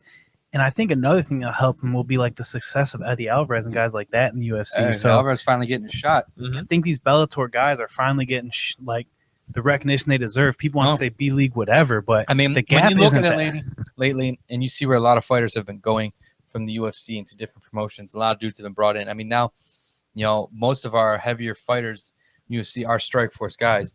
People I think it needs to dispel the notion that, oh, he's a UFC caliber fighter. No, anyone who's a professional MMA fighter is professional MMA caliber. Yeah. Just because Ben Askren fights in doesn't mean Ben Askren fights in Asia doesn't mean he's probably one of the best welterweights in the world. Exactly. We just haven't seen him with like popular talent. Yeah. But he's been out there crushing people nonstop. And that's the thing. Fedor, as much as some of us probably wouldn't pay Fedor as number one pound for pound, he's up there, at least the top 5 pound for pound, even though he's never been on the UFC banner. Yeah, I just want that thing to be like, I hate it when people all the time are so, oh, that's a B League. He's not even close to and I'm guilty of that, but now like I'm pretty woken up. Right. It. Like, I think it's proven because there's been a lot of guys that Bellator over the years has signed a lot of ex-UFC guys. And have any of them won a Bellator championship? No. All the guys that have been Bellator champions are guys Bellator found. Yeah. And they've either look good or... I think what sold me more, because when they got UFC talent, most of the time, it was guys that were on the end of the career. So Roger Huerta and Diego Nunes, I think, were both... Yeah. King Mo technically was never in the UFC, but, I mean, he was brought in to be their light heavyweight champion. That never worked out. Yeah. And he would... You got to say he was UFC caliber. I mean, he was the former Strikeforce light heavyweight champion. Well, I think that's what showed me the difference, and the gap isn't that big. The sport is growing so much. When they took out Strikeforce, look how many the top 5 of every division. I guarantee you, Strikeforce is all over it. Yeah. Champions, everything. All right, let's get to UFC 197. We're going to recap the main card, but just real quickly looking at the undercard, victory by Sergio Pettis over Chris Kleidas. It's a huge win there in the flyweight division for Sergio. Carlos Esparza on short notice, the first ever strawweight champion returns, defeats Juliana Lima. So that's big for the division to have one of the top 5 ranked girls come back and win. So she's now back kind of into the title picture a little bit. James Vick was able to defeat Glacio Franca. Walt Harris dominated Cody East in the heavyweight division, the big ticket there. Clint Hester, I think he did get cut, but whatever organization he fights with next, he can't do it at light heavyweight. I think it's proved that Hester has to be fighting at middleweight. When he was at middleweight, he was pretty solid. Yeah. Light heavyweight, just... And the problem for him is like he's not gaining that advantage that he had over people being big and strong and fast. It's like that was his big thing. Yeah. That was his only thing that put him above. Yeah. And now that he goes in with people that are bigger. And fat, it's just... He fought a bigger kickboxer and he lost. Yeah, that's the thing. He probably walks around like 210 and he's like, oh, I don't want to cut to 185. But the guys cutting to 205 are walking around 240. Yeah. You know, it's a big difference. It really got exposed. Yeah. Our Motown phenom here, our hometown guy, Kevin Lee, struggled a little bit against former Ultimate Fighter winner Efrain Escudero, but he did get the win, and that's the most important thing. Escudero is no joke, man. That's good competition, a veteran of the sport. All right, let's get to the main card, and Colin and I have to speak of eating words. We got to ear words. Billy went a perfect 5-0 on this card, and for the main reason he got this pick right, as Yair Rodriguez knocked out Andre Fili, netting him one of the performance of the night bonuses with a jumping kick, a roundhouse kick to the face of Fili that sent him flooring halfway across the canvas. And boy, Fili had a couple of chances in this fight on the ground. When we were watching, I was mentioning, like, why didn't he grab the leg? Why didn't he move there? Why wasn't he holding? It just seemed like he was too comfortable in letting Yair get on top of him. And when he did, he didn't do anything to make him uncomfortable. He was kind of sitting there, like, waiting for Yair to mess up or something. He went in really loosey-goosey, and I don't know what tape he watched of Yair, but it seemed like he was expecting him to do something or some things, and he never did. And he wasn't doing anything to make Yair worried at all in this fight either. Well, I think what happens is, first off, actually, let me get back to it. If anyone don't believe me right now when I say Yair's the future, that's knockout of the year overall. This guy's been talking about him nonstop since he won the Ultimate Fighter, so I'm here to back this up. He's on this guy. A tough, like, he's solid. And this is a big win. But anyway, back to what you're saying about Fili. I think people are so quick to say, like, man, his weakness is the ground, because they look so far into his stand-up and the wild kicks and wild techniques that they kind of overlook that he's actually good down there too, and he poses a threat. I think a lot of it comes, the reason he throws these wild techniques is because he's confident in his ground game and the ability to defend, and anything that would happen to him, he's good enough, like, okay, you know what, I can go crazy with this.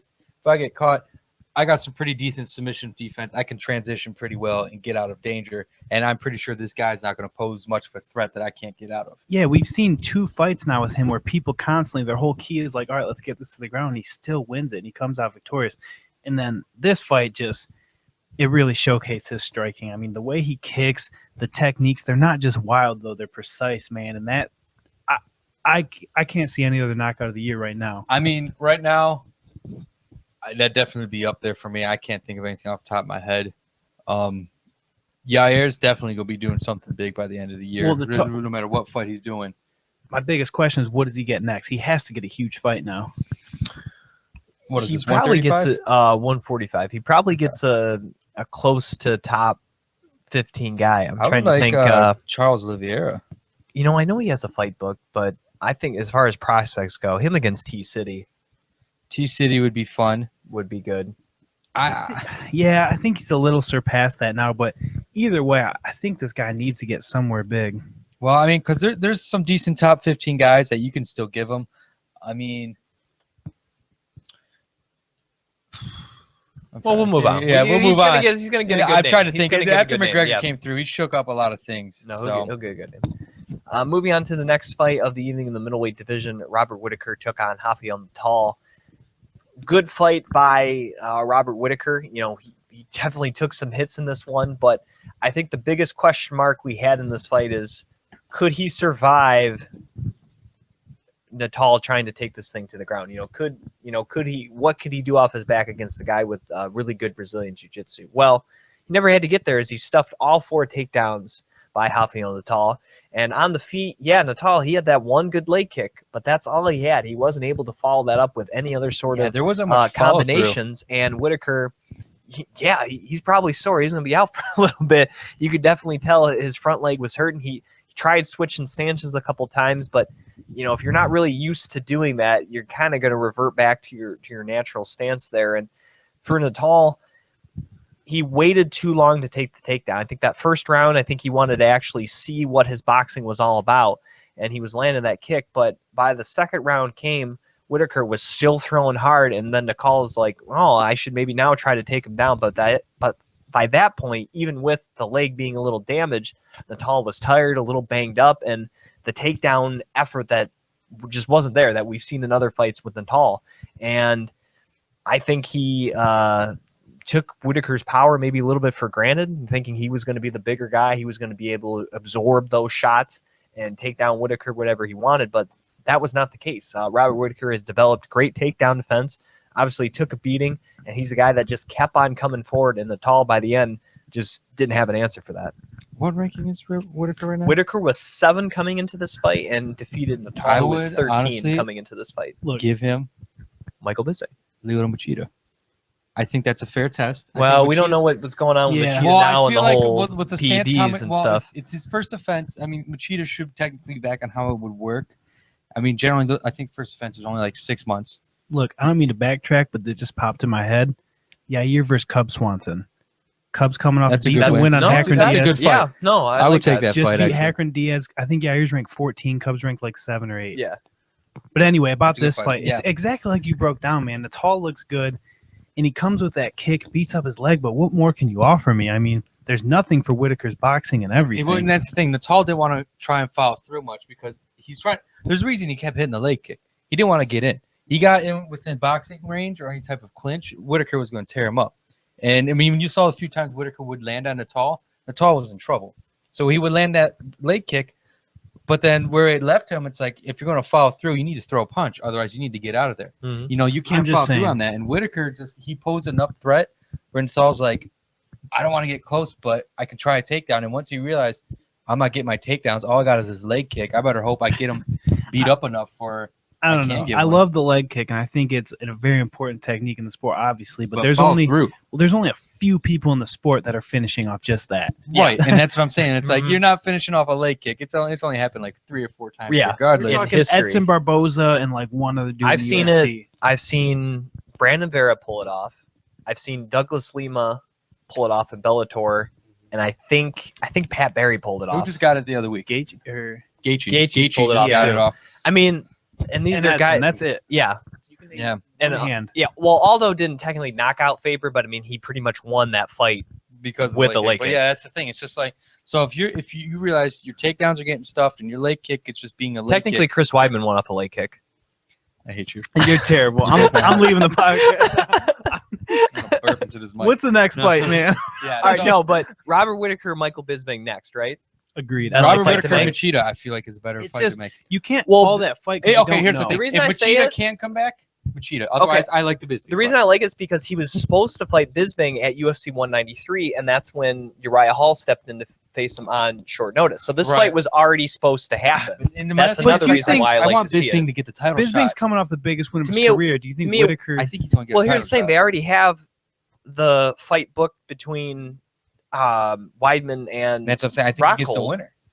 And I think it'll be Rockhold, and I think you'll get. Does that he want to rematch wait shot. that long? I mean, that we're I think not Bisping- even in May yet. Well, I think that Bisping- fight's the first weekend of June. That's not putting his title shot until August or September. I mean, the thing is, He fought in I don't know. February. I can't. Does he speak want to for- sit on the shelf for I 7 can't months? speak for him, but he's half blind. He's towards the end of his career. This is like the one legitimate like You know claim who- he could have You know in the who I title. would like?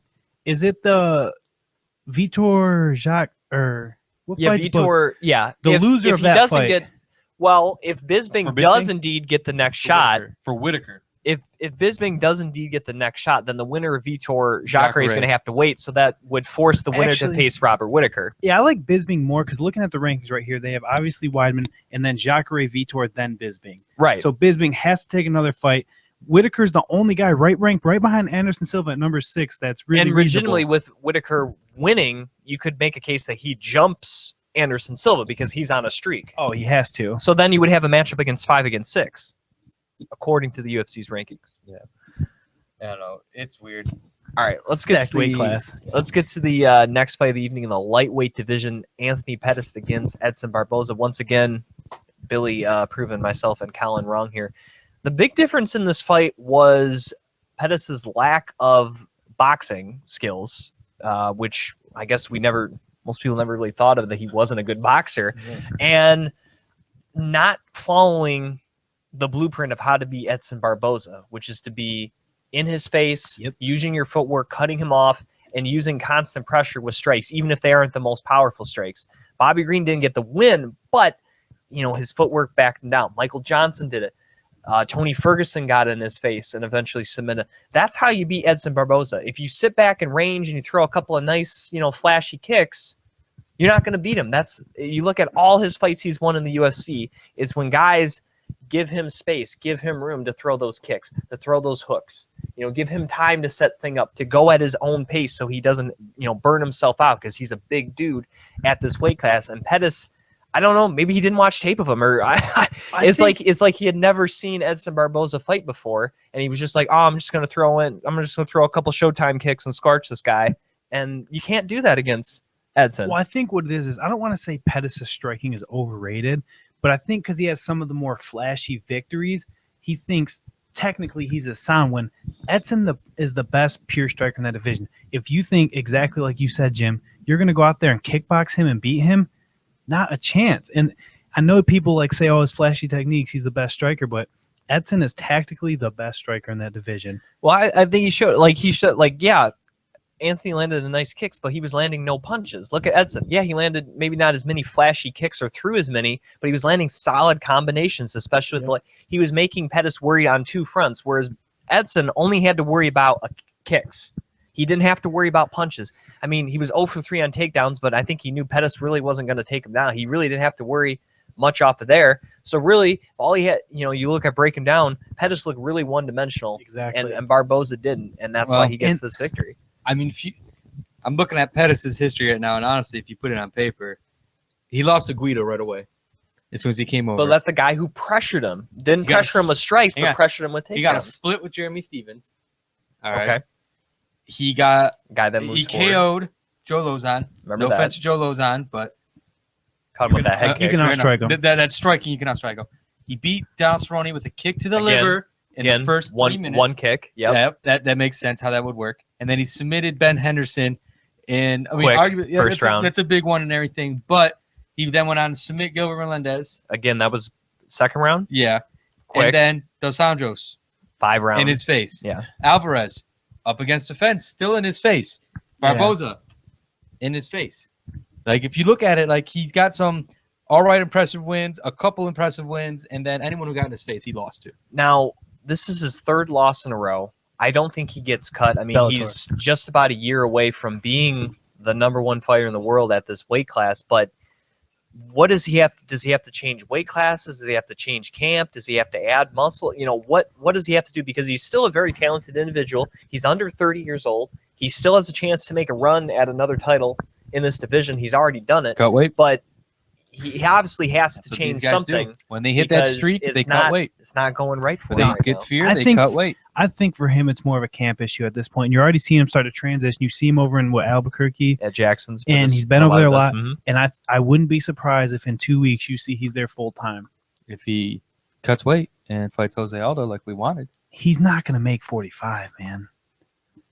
I don't know, man. He's so lean. He would drain everything out. I of know, him. but that's what these guys do. They panic when they hit that streak. I mean, he's being Machito'd right now. And what did Machito do?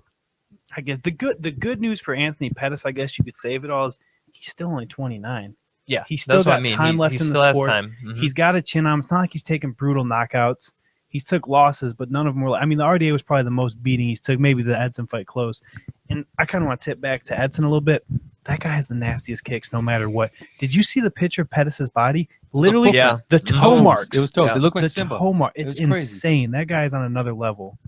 So Barboza moves back up into the top 10 of the rankings, and he'll probably get another high-profile opponent for his next fight. I mean, I would like him against arguably someone like Beneil Dariush, who lost a tough fight. I mean, he lost legitimately, but I feel like Beneil Dariush, he's number 7 or 8 right now. That's just a fair fight to make. I would like him and Cerrone. If Cerrone decides he wants to come back down, a rematch. Mm-hmm. What I would like is if the Conor fight doesn't happen, Barboza's ranked 6, Nate Diaz is ranked number 5. Perfect matchup if Nate doesn't go do this Conor thing next and goes back to his true weight. And here's another thought. What's Khabib doing? I know we want a title shot from him, but I could also see an argument that he needs to fight. I think he who's either actually gets ranked. title shot or they have to rebook that Ferguson fight. And then this thing. So then who's fighting Ferguson? Mm-hmm. So we got Nate Diaz, we got Edson Barboza, we got Ferguson, we got Michael Chiesa. Honestly, I think maybe if they don't give did they give Khabib the shot officially or anything? No, they made him the number 1, I think, or something like a rumor. But then maybe I think Nate Diaz, because he's going to get a huge fight, gets him next. That's a good. I think that's a good fight. I think that's the fight I would like to see. And that leaves anyone for Edson probably. Oh man, they can't do a Ferg rematch that quick. All right. Co-main event of the evening, Demetrius Mighty Mouse Johnson may have unleashed his most impressive performance as the champion knocking out the former gold medalist Henry Cejudo in just 2 minutes and 49 seconds into the first round. And just when you think you know what Mighty Mouse is going to do in a fight, you don't. As everyone I think expected him to win, but not like this. He stopped the takedown early. He actually did get takedown, but stopped being off his back. Was able to pop almost immediately right back up. GSP-esque butterfly guard there against a wrestler to threw push him like off. that. Got him in the clinch. Landed one knee. Saw him kind of waving a little bit. Landed a couple more. Followed it up, and for a guy who sits on Twitch a lot, there, he got a pretty good victory. This now is his 8th consecutive title defense. It puts him two away from the record set by GSP and Anderson Silva. And overall in the UFC, I think has won 10 fights in a row. I think his next fight is at 135 pounds. I don't think it's for the 135 title. I think, this is maybe a long shot, I think it's a perfect main event in South Dakota in June. Mighty Mouse, Brad Pickett 2 for Mighty Mouse to try to avenge one of the two guys that beat him. As much as I would like that, all week, all Mighty Mouse has said is his own goal. So I don't think he's breaks record. And then you got to look. But the only thing is nobody is ready for him right now. There's no viable contender. They show a thing. They showed a graphic on Fox Sports one after the fight, looking at the rest of the top 10 welterweight. He's beaten everybody in the top 10 except Juicio Formiga, coming off a loss to Henry Cejudo, Wilson Reese, who I think was like 9 or 10, and Dustin Ortiz. I get that. None of those guys are getting a title shot. Yeah, I guess maybe. And he's already beaten Joseph Benavidez twice. And I guess it makes sense because if he wants to break that record, so what? He goes up to 35 and takes a loss. He still didn't lose his belt. He's still going to break the title defense record. Yeah, I'm just talking about one fight in between it. He can move back. He gets a chance to beat Brad Pickett, avenge that loss. He can come back and, maybe one of those two guys we mentioned, like Ortiz, Reese, or Formiga gets a win and can then challenge just for to the kind title. of get, but right now, there's not really a great guy. Just to get kind of back on our breakdown, I mean, exactly like you said, you're not just going to wrestle and beat him. Good job. You took him down. Now he's back up, and he's dropping great knees from the Mighty Mouse. I mean, it infuriates me, the respect you don't get. I can't say it enough. We say it every week. But I think, like you said, the only way he's going to get it is if he touches that 35 weight class. There's not even decent flyweight fighters outside of the UFC. I'm looking at the top flyweight fighters in the world. There's that the dude top from World Series of Fighting. 20. That dude. The top 20 are the UFC's top 20 flyweight rankings right now. So this is kind of a rough situation for them to be in. I mean, they'd have to pull someone from like the other side of the world. I don't know how he's going to do a defense like that. So, well, I think he's going to have to do exactly what Jim said. Just go up, let some contenders form, come back down, clean them up. Yeah, because his next, like I said, I don't know how. Get an Ultimate Fighter tournament going, I guess, with flyweights. I'd watch it. Like now, the thing they announced an opponent for the season of the Ultimate Fighter was going to be the contender. If it was current guys in the UFC that had to fight their way and eventually win like 4 fights to get a title shot, that would be cool. I think do that. Fair. I think it'd be but to bring in 16 random flyweights and then give one of them a title shot over these other guys who have worked so hard in the UFC to try to get one and haven't, I think would be a disservice to the flyweights they have under contract. Whatever happened. You want to do it with those 16. What they need to do and Sergio, they need to get them all in the room, all the flyweights in the room, and say, if you fought Demetrius Johnson, raise your hand. Okay, keep your hands up. If you fought him more than once, keep your hand up. Otherwise, put your hand down. Whoever's hand is up, leave the room. The rest of you guys, we're going to put you in a bracket. You're going to fight it out. The winner gets a shot. That's all you can really do. Otherwise, like you said, Johnson has to move up if he wants to keep fighting. What happened to Ian McCall? Where's he at? Does he fight? I don't know. That dude schmucked out, man. I don't know. He's like Mayhem Miller. He's got tons of money, so he's not crazy. I don't know. He's like the only one that ever really in that division looked close. Him and the first Dotson, Benavidez fight. I think he lost. Actually, close. Yeah, the first Dotson. It was a draw for technically, right? The first fight. Yeah, because the score messed it up. It actually should have went to a 4th like sudden victory round or something. But who knows? It's either way. Mighty Mouse is the pound for pound best. He lost recently. That's why. Who? Ian McCall. I didn't John Lineker beat him. That's right. Oh, there it is. All right, let's get to the main Beyond the event cage. of the evening. John Jones against OSP for the interim title. Wasn't classic John Jones. Probably maybe the worst John Jones we've ever seen By far. in the octagon. Unfortunately, or I guess fortunately for him, he was taking on a guy who took the fight on 3 weeks' notice, had to cut a considerable amount of weight to get down to that 205 weight class, and I think that really helped in the unanimous decision victory here for John Jones's Vince, he hung tough. I mean, he did the best he could in the situation he was given. I mean, he landed a couple of really nice straight rights throughout this fight, but eventually trying to block those kicks of John Jones ended up breaking his arm midway through the fight. That really hindered his ability to really come back for that. And Jones, you know, he outpointed him. You know, he didn't really take too much damage. You know, he showed some nice kicking techniques. I think a new wrinkle in his game, but didn't do anything to make me say, yeah, this was the guy we remember, you know, throwing these crazy combinations, not going to do silly, dominating guys with wrestling. And really, until the end, didn't really even try to take OSP down. I was very surprised at his lack of wrestling there towards the end. And I actually thought there in the fourth and the beginning of the fifth, with those takedowns, he could have finished OSP. He let him off the hook. Luckily, it didn't come back to haunt him. But those are situations that if he was fighting someone like a Daniel Cormier, a Rumble Johnson, a Glover Teixeira, you give guys like that chances to come back in a fight, they can come back to haunt you. And he was lucky OSP had a broken arm and 3 weeks notice and kind of drained conditioning that he couldn't capitalize. But those are just little things that I take away from this fight and from the performance. That's the really bad part that I thought, was that he gave OSP a chance to hang around and still knock him out. If this Jones, I honestly believe, showed up to fight Cormier Rumble, he gets destroyed. I don't even think it's close. I think he fought a bad OSP, and 50-44, whatever, but I think he barely got away with each round. I mean, he won clearly, but it wasn't that impressive. I don't think he dominated OSP by any mean, really.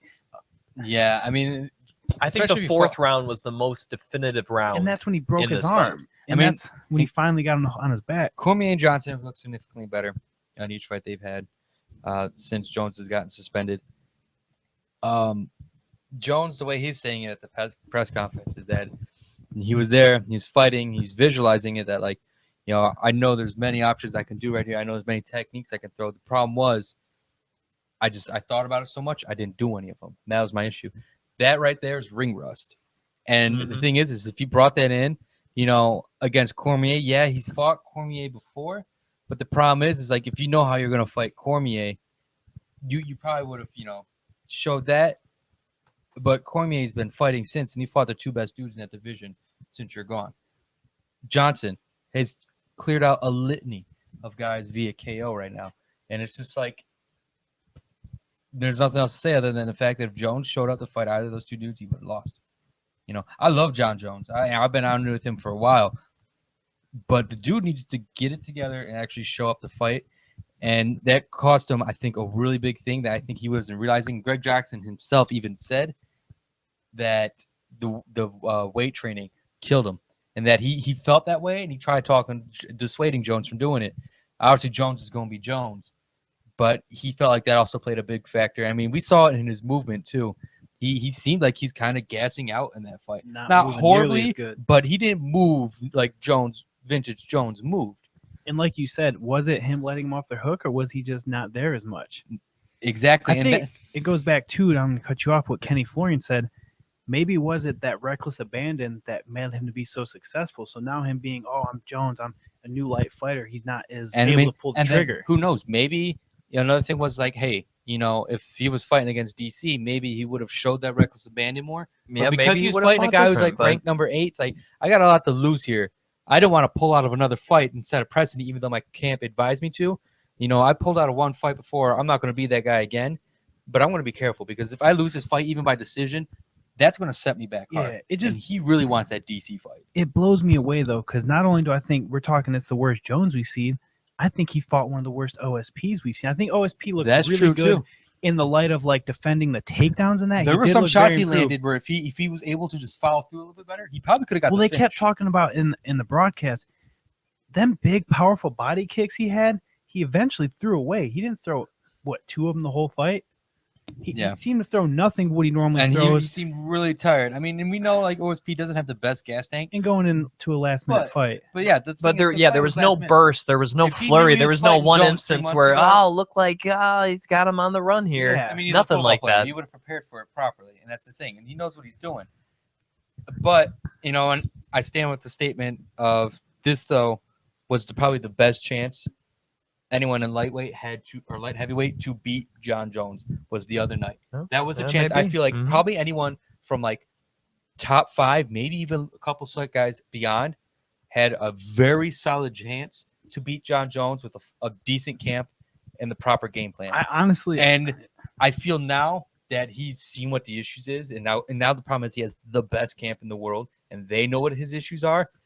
All those are going to be addressed. If they don't fight at 200, which they still may not, that only gives Jones so much more time to really adjust what's going on. So really what you're saying is, short of him hitting another pregnant lady in a car, his next fight, I think he should be pretty good. He's going to come back looking great. Those jitters are going to be gone. He's going to realize what he did wrong in that fight and probably like the things he'll have to address.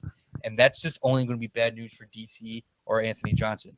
I just think we can talk about the camp. We can talk about whatever. I think John Jones, like everyone's always said, his only enemy is himself, and it's all mental. I agree. think that's the biggest factor into it all. I mean, we're watching him and McGregor right now, probably the biggest athletes in the sport right now, kind of piss away their career just from poor choices. You know, even though McGregor fights a lot and he's got his name out there, he's playing these hardball tactics that right now aren't paying off. Jones is gambling with other people's lives and his own. And not even just physically death, but just his freedom and just his ability to actually show up, you know, to the UFC. I mean, he's about to spend time in prison almost. You know, it's like it goes back to that thing: more money, more problems. You know, the more Simple you as know what that. I mean. And Like here's the big thing. You know, look at these guys just a couple years ago, just outside of the cusp or just into the getting run. No, they had no problems. Everything's going well. You ready? Now, you know, they're in the spot. When you get that spotlight on you, that microscope, it really shows who you are as a person. Well, look at it. Who in the UFC other than these two are having these issues that are champions? No one. Look how long they've been fighting hardcore professionally. A while. Yeah. Look who got their belts like immediately in the UFC within a few years. Jones and McGregor. Young guys got their belts real quick. Superstardom. Yeah. They're screwing up everything. Not sure how to handle it. Mayhem Miller. You know what I'm saying? But like Robbie Lawler, he's been in the sport for a while. He's Luke a Rockhold. bad welterweight. Luke Rockhold's been through a litany of crazy dudes in Strikeforce. Fabricio Verdum, been here a while. These guys have fought in the sport for a long time. Mike Tyson's your biggest example. Exactly. Yeah. When you're that big, Mike Tyson had the same thing so quick. That's what always people say is, what if he didn't spend those 3 years in prison? You know, Demetrius Johnson's probably the pound for pound best guy in the world. But the thing is, he's been fighting. Muhammad Ali had the same thing. What if he didn't try to dodge the draft? You know what? No, legitimately. Yeah, 3 years off, he was never the same fighter. Guys are the, you know, this is the thing you get. Question got. Well, real quick before we end, will John Jones fight Daniel Cormier as the main event of UFC 200? Yes, no question. They have no other fight unless George comes back. No other fight sells that card. I mean, I want to say yes. I feel like Mike Goldberg leaked it the other night, and they tried to play it off like, oh, it's just speculation. That's the only thing that's really going to save their card because there's a couple injury-prone dudes on that card. I think they really need to get that draw on there. As long as they're medically cleared, saying like if that's a and according to his doctor today in DC, he's got scheduled to next week. He got pushed back, but the doctor said it's nothing but good news. Right. I'm saying yes, but I think if UFC 198, which is coming up May 14th, that to me is kind of the tipping point of when it has to be announced because that's roughly 6-7 weeks out. It's 11 weeks from like a couple days ago. 11 weeks is what we got now. So we'll see it sooner. So it'd be like it'd be 7 or 8 weeks from we have to see it one night. So I'm saying, well, what I'm saying is, if we don't hear anything by that event, the chances to me really decrease of it happening. Because because to me we have this like 3-week window where we can clear everything up, and if it doesn't get announced in this 3-week window, they're scrapping. It's not going to happen at 200. They're going to scrap the Thursday card. I guarantee it. If they can't get a main event in there, they're going to scrap that Thursday card and just throw it on the weekend. I promise you, because there's not that many fights announced. Do you still think that sells UFC 200? I think it'll still sell well because there's some decent names on there, but they won't have that notoriety. Honestly, because if I looked at that, if you just put the RDA fight on there, Yeah, that's the Thursday card. If you Then throw the main RDA event would be. they don't want to reward him, but they got to. It'd be RDA, Alvarez would be on there. It'd probably be Edgar Aldo would probably move to main event. I would rather 198 be 200. Like, I honestly think that's a better card. 198 Yeah. has pretty good odds of beating 200 because it's in Brazil. None of those guys are going to pop. All right. So, argue with me on Facebook about it, and Right. I'll shoot your life down. And of course, speaking of arguing with people on Facebook, argue about MMA with friends, MMA Fight Club. I shoot all those They're guys. One on more Facebook, point. like their Change your page. profile picture before you talk to me. It's going to be a bad night. Can we just say, was Daniel Cormier the biggest loser of this night? Seeing that John Jones He was show incredibly butthurt during. Yeah. Like, Cormier, stop whining. He had that I love realization Cormier. during I'm the not saying it in commentating. a negative Yeah, way. No. during the commentating, You could realized, tell he said it right. he, like, after. He wrote regretted. it down. He's like, you know what? I think I screwed up. This is my shot right here. Sometimes you can't help when you get hurt, man. You just get hurt. You have to play it safe. It's You just never how know. it That's the how it thing. happens. All right, again, he's Billy Brant. You can follow him on Twitter at WBrand21. Colin Camper running our Facebook page, facebook.com/Beyond the Cage Podcast. Please like us. We're just 39 likes away until 500. We're going to do that huge contest with all that signed memorabilia. Of course, I'm your host, Jim Gramm. You can follow me on Twitter at Jim Gramm. I already mentioned, shout out to our friends there at MMA Fight Club on Facebook, MMAforlife.ca, MMAinsider.net. Of course, Grill of the Bear, Adam Nelson for the artwork you see behind us there. Of course, our Facebook header. And also Casey Greene earlier in the show. Thank you for coming on the show. I really appreciate it. Glory Really, fighters are the really best. look forward to Best your fight interviews. there at Glory 30. So any other final thoughts, gentlemen? Walk the dog, not the frog. Walk the dog, not the frog. God. All right. For Billy and Colin, I am Jim Gramm, and thank you for listening to another edition of Beyond the Cage.